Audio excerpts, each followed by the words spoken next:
Shalom, salam sehat untuk kita semua. Kiranya kita tetap semangat menjalani aktivitas kita di hari ini.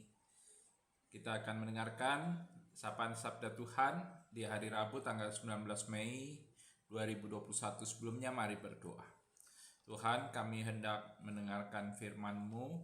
Kami mohon Tuhan bimbing kami dengan Roh Kudus, kuasai hati pikiran kami dengan Roh Kudus-Mu agar kami dapat mengerti, memahami firman Tuhan, dan kami mampu menjadi pelaku firman Tuhan.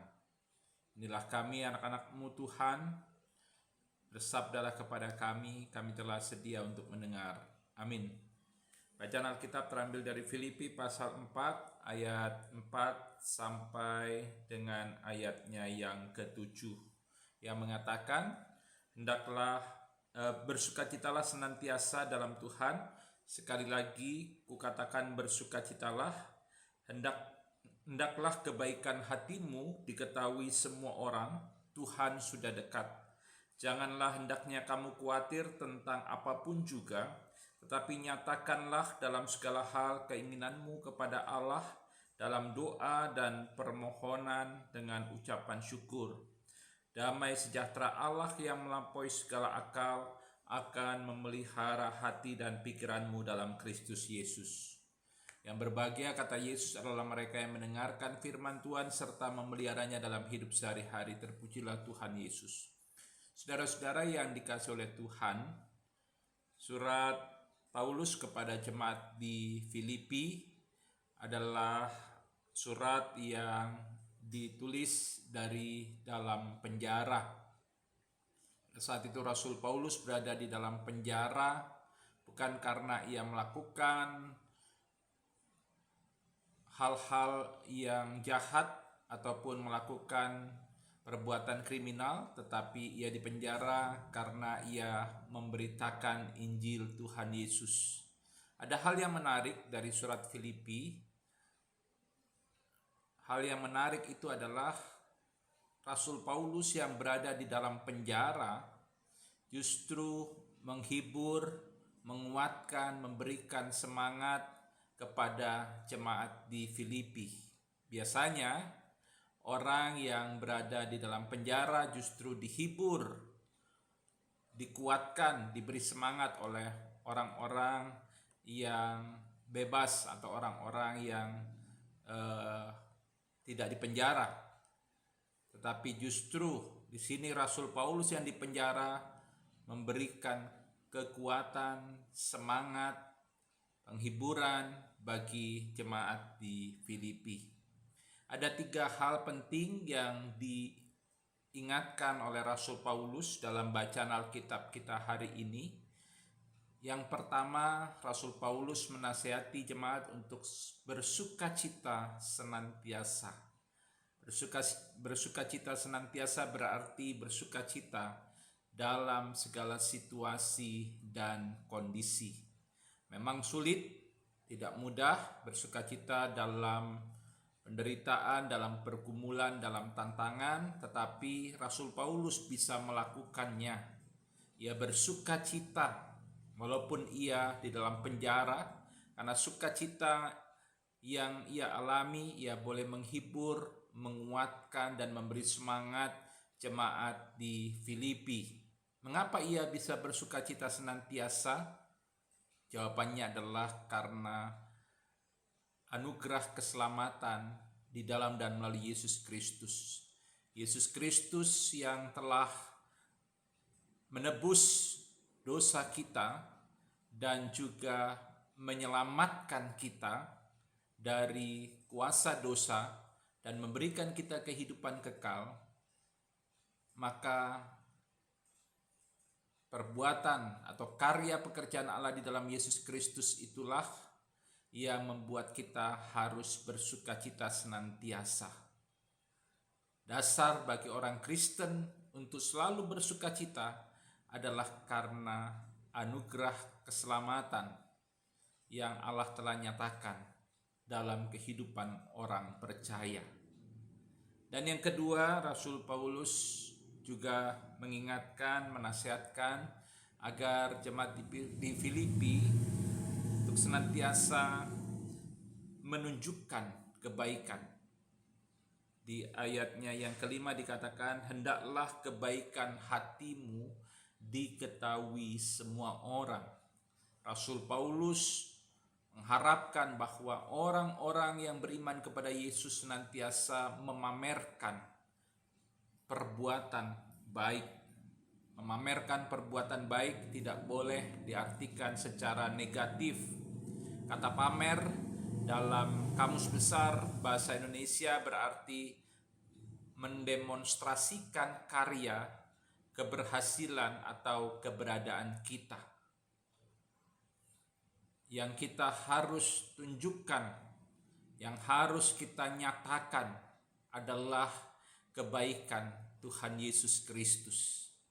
Kita bukan memamerkan kekayaan ataupun harta atau kebaikan diri kita untuk menyanjung kita, untuk kita bisa memperoleh penghormatan dari manusia. Tapi kita memamerkan kebaikan yang bersumber dan berdasar pada kasih Kristus. Dan ketika kita mampu memamerkan dan menunjukkan perbuatan yang baik, maka perbuatan baik kita akan dilihat oleh orang lain, dan perbuatan baik yang kita tunjukkan, yang kita pamerkan itu akan dalam tanda kutip menularkan. Perbuatan baik adalah hal yang harus dilakukan oleh orang Kristen, orang yang percaya dan beriman kepada Tuhan Yesus, agar orang lain pun melakukan perbuatan baik. Dan yang ketiga, Rasul Paulus mengingatkan agar jemaat di Filipi untuk tidak khawatir tentang apapun juga. Ada banyak pergumulan, tantangan yang dihadapi oleh orang yang beriman kepada Tuhan Yesus. Tapi orang yang beriman kepada Yesus tidak boleh khawatir. Paulus menasihatkan untuk senantiasa menyatakan segala hal, keinginan, pergumulan kepada Allah dalam doa dan permohonan dengan ucapan syukur.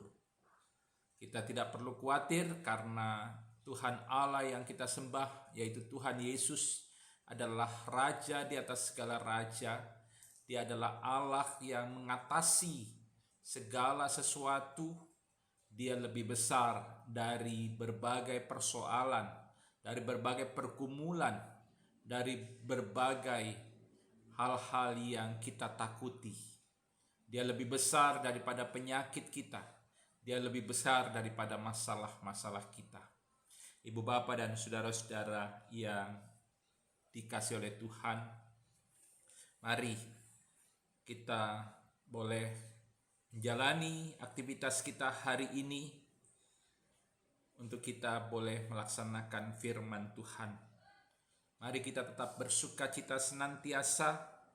Kita boleh menunjukkan kebaikan hati yang bersumber dari Kristus, agar orang lain melihat dan akhirnya memuliakan Tuhan. Dan biarlah kiranya kita tidak khawatir akan segala pergumulan, tantangan, persoalan hidup yang datang menghadang, menghampiri kehidupan kita, karena kita tahu bahwa Tuhan Allah yang kita sembah adalah Tuhan Yesus, yang adalah Raja di atas segala raja. Tuhan Yesus yang telah menang atas kuasa dosa dan maut, dan Tuhan Yesus akan senantiasa memberikan kemenangan bagi orang-orang yang beriman kepadanya. Selamat menjalani aktivitas hari ini. Tuhan Yesus memberkati. Amin. Mari kita berdoa. Ada 3 hal yang Tuhan inginkan untuk kami lakukan di hari ini. Engkau menginginkan kami untuk senantiasa bersukacita, dan Engkau menghendaki kami untuk senantiasa menunjukkan kebaikan dan perbuatan baik kepada banyak orang. Dan Engkau juga menghendaki untuk kami tidak khawatir akan berbagai hal yang menerpa kehidupan kami. Karena Tuhan yang kami sembah adalah Tuhan yang adalah Raja di atas segala raja. Tuhan yang telah menang atas kuasa dosa dan maut. Dan Tuhan akan memberikan kemenangan atas pergumulan, tantangan, dan persoalan hidup yang kami alami. Kami hendak menjalani aktivitas hari ini, kiranya Tuhan memberkati, menjaga dan melindungi kami. Kiranya Tuhan tidak meninggalkan kami. Tuhan tetap memimpin, menuntun kehidupan kami menjadi gembala yang baik dan senantiasa memberikan kesehatan, sukacita, damai sejahtera dalam kami menjalani kehidupan di hari ini. Biarlah kami boleh memuliakan nama Tuhan. Terima kasih Tuhan, inilah doa kami. Doa ini kami peralaskan dalam nama Tuhan Yesus Kristus, Tuhan dan Juru Selamat kami. Amin. Selamat menjalani aktivitas hari ini. Tuhan Yesus memberkati. Tetap semangat.